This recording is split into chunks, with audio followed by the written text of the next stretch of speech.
Saudara, pengamat tata kota dan lingkungan Nirwono Yoga menilai jika penanganan banjir di Jakarta dengan menggunakan sumur resapan terbukti tidak efektif mengurangi genangan air saat Jakarta diguyur hujan deras. Pemerintah DKI Jakarta dinilai perlu mengevaluasi kembali kebijakan sumur resapan serta memperbaiki sistem drainase di sejumlah titik rawan banjir di Jakarta. Saluran drainase kota yang masih buruk sehingga banyak mengenangi jalanan. Kedua adalah perlunya pembenahan sungai di mana masih ada beberapa kali yang meluap, dan yang ketiga adalah penataan kawasan pesisir terhadap antisipasi banjir rob. Selain itu ketersediaan pembangunan sumur resapan di beberapa titik ternyata juga tidak mampu secara efektif mengurangi banjir lokal atau genangan lokal di beberapa ruas jalan. Oleh karena itu perlu dievaluasi kembali oleh Pemprov DKI dalam hal pengatasan banjir. Sementara di akun Instagramnya, Gubernur DKI Jakarta Anies Baswedan menjawab penanganan banjir di Jakarta dilakukan dengan senyap dan tuntas. Anies juga menyebut prioritas Pemprov DKI dalam menangani banjir adalah memastikan warga aman dan pemompaan agar banjir dapat surut 6 jam setelah hujan berhenti. Ada 100 pompa mobil yang diaktifkan untuk mengurangi genangan air di titik banjir.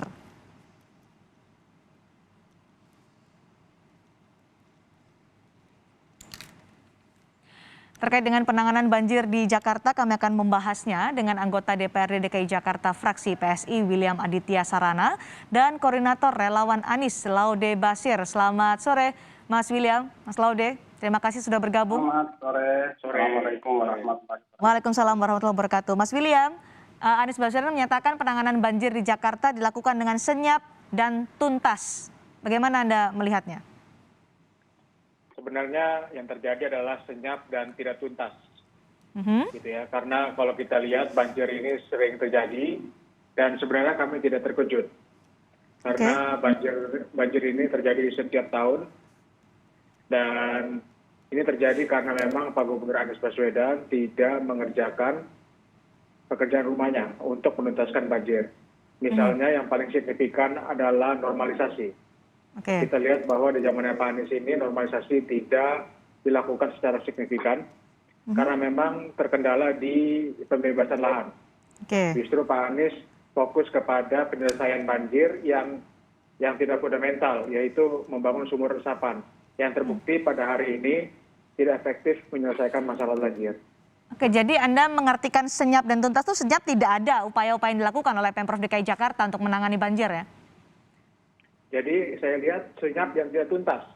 Kenapa tidak tuntas? Karena fokus kepada solusi-solusi yang diberikan, fokus kepada hal-hal yang tidak fundamental. Baik, Mas Laude. Sumur resapan itu tidak fundamental. Dinilai tidak tuntas penanganan banjir oleh Pemprov DKI Jakarta di bawah kepemimpinan Gubernur Anies Baswedan. Ya, kalau tanggapannya Mas William, senyap dan tidak tuntas, teman saya, kiper saya main bola yang tidak ikut DPRD, bisa juga jadi anggota DPRD. Kenapa saya bilang begitu? Twitter Mas Anies menyatakan bahwa penanganan banjir senyap dan tuntas kan merujuk pada apa yang terjadi kemarin. Harus ada data yang diungkapkan sebelum sampai pada kesimpulan seperti itu. Misalkan, kita ikuti misalkan di Twitternya BPBD, di Dinas SDA. Berapa jumlah genangan air kemarin? Jakarta Timur ada berapa? Di Jakarta Barat ada berapa? Jakarta Pusat ada berapa? Jakarta Selatan ada berapa? Jakarta Utara ada berapa? Sampai kemudian pada 6 jam setelah itu berapa yang surut dan tinggal berapa? Data Anda soal surut 6 jam, Mas Laude? Data saya itu tinggal Jakarta Barat dari Jakarta Barat tinggal 2 titik, kemudian Jakarta Pusat tinggal 1 titik. Ya, seperti apa yang diungkapkan di pengantar di berita Kompas TV tadi ya, itu kan wilayah yang di Tegal Aru Rawabuaya itu Jakarta Barat 2 titik itu, dan 1 titik lagi di Jakarta Pusat di Kemayoran. Dari total keseluruhan genangan itu ada 36 genangan, dan yang tersisa tinggal 2. Nah, ini yang dimaksud dengan pekerjaan yang tuntas. Jadi memandang sesuatu itu kita harus melihat bagaimana kondisi objektifnya. Baru kemudian langkah-langkah struktural yang sistematis melibatkan berbagai komponen terkait yang kemarin dan kemudiannya. Baru kemudian kita lihat solusinya. Tapi lebih jauh daripada itu tentang penanganan banjir, kalau kita bicara dari tahun ke tahun, kan kita lihat data juga. Oke. Ya, banjir menjadi masalah menahun bagi Jakarta, tetapi datanya adalah baik bagaimana efektivitas kesurutan air maupun jumlah genangan di seluruh Indonesia, di seluruh Jakarta, dari tahun ke tahun itu menurun. Ini apa maknanya? Maknanya adalah bahwa langkah-langkah yang dilakukan oleh Pak Anies membuahkan hasil. Oke, Belum tuntas baik. ya? Iya. Karena ini memang pekerjaan jangka panjang. Masalah kita sudah menjadi masalah menahun. Ya. Belum tuntas, iya. Tetapi ada perbaikan harus juga diakui Oke. secara umum.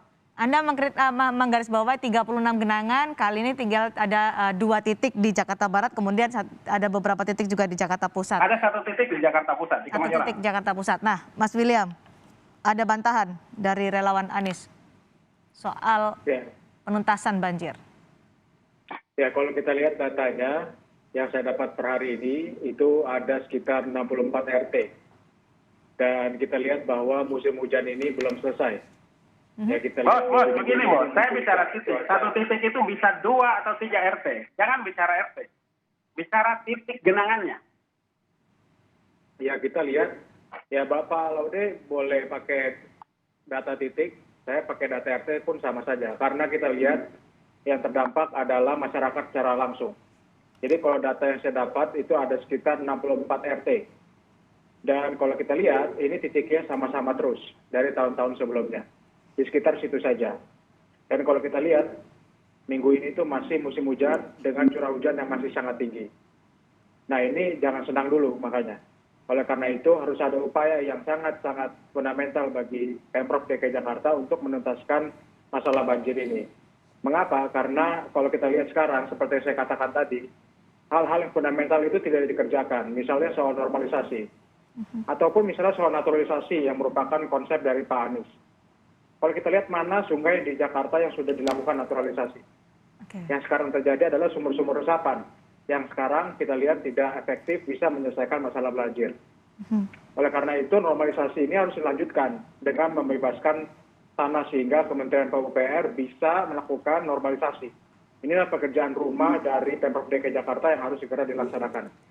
Oke, artinya yang dilakukan itu tidak menjadi solusi di lokasi yang sudah menjadi langganan banjir nih, Mas Laude. Dan juga tidak melakukan apa yang menjadi menjadi visi dari Gubernur DKI Jakarta sebelumnya, yaitu naturalisasi, malah diganti menjadi sumur resapan. Ini yang dinilai tidak solutif. Mbak. Boleh saya langsung tanggapi, Mbak? Silakan. Begini, Mbak. Ya, penanganan banjir tidak hanya sumur resapan. Ya. Semua solusi yang diambil itu berdasarkan kajian-kajian teoretik. Ada contohnya, ya, kemudian ada hasilnya. Ya, tidak hanya satu-satunya sumur resapan. Ada pengerukan sungai, ada pengerukan waduk, ada pembuatan embun baru, selokan. Kemudian ada perbaikan selokan. Ya. Kalau kemudian nyatakan tidak ada perubahan, lalu ya data-data yang menyatakan bahwa dari tahun ke tahun tentang jumlah surut yang cepat, kemudian jumlah genangan yang berkurang, itu adalah hasil. Kemudian kita bicara dengan normalisasi, naturalisasi. Saya ingin sederhanakan, bicara normalisasi, bagaimana bicara bahwa di sekitar sungai itu masih memungkinkan terjadinya resapan air. Artinya tidak ada pembetonan di situ. Bicara naturalisasi seperti itu konsepnya. Sementara bicara normalisasi, itu bicara pembetonan di sekitar. Apa turunannya? Turunannya adalah naturalisasi itu karena ada resapan di sekitar aliran sungai, ia akan memperlambat aliran sungai dari dataran tinggi ke dataran rendah, ke wilayah pesisir Jakarta. Sementara naturalisasi itu akan mempercepat. Mbak, saya ini besar di Jakarta itu di Jakarta Utara. Baik. Ya. Kalau konsep seluruh sungai di Jakarta dengan konsep normalisasi, itu artinya kita memperlancar aliran sungai dari Bogor ke Jakarta Utara. Apakah itu sudah dilakukan dan sudah ada hasilnya, Mas Laude? Ya, kalau daya tampung Jakarta Utara, ya kita kemudian tidak siapkan pembenahan waduk-waduk di sana, itu sama artinya dengan menenggelamkan Jakarta Utara. Kita lihat dulu bagaimana titik banjir di Jakarta Utara di zaman Ahok dengan di zaman Anies. Jauh lebih banyak dulu. Artinya kalau kita membandingkan hasil itu, Ini poinnya adalah, kesimpulannya adalah menyampaikan bahwa apa yang dilakukan oleh Pak Anies, adanya normalisasi misalkan, adanya naturalisasi misalkan Baik, Mas Laude. di kawasan Setiabudi, ya, di beberapa kawasan itu membuahkan hasil. Oke, membuahkan hasil menurutnya. Mas William, silakan. Ya, sungai mana di Jakarta yang sudah dilakukan naturalisasi? Dan Itu di daerah Setiabudi Anda lihat. Tidak, itu bukan naturalisasi. Coba kalau Anda lihat.